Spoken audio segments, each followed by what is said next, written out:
فالسعيد من جعل حياته ميدان مجاهدة، يجاهد نفسه، يجعل عنده هدف في حياته. الناس اليوم يقولون: ما هدفك في الحياة؟ ما هدفك في الحياة؟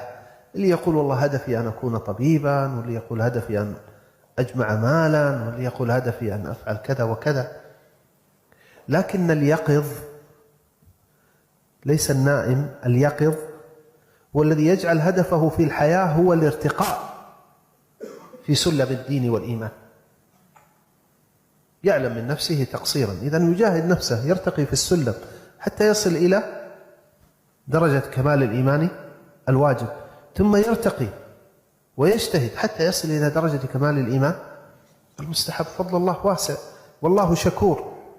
ومن أقبل على ربه أقبل ربه عليه، ومن أتاه يمشي أتاه سبحانه هرولا. ربك كريم. فأما من أعطى واتقى وصدق بالحسنى فسنيسره لليسرى. إذن هدفك في الحياة ينبغي أن يكون هو هذا.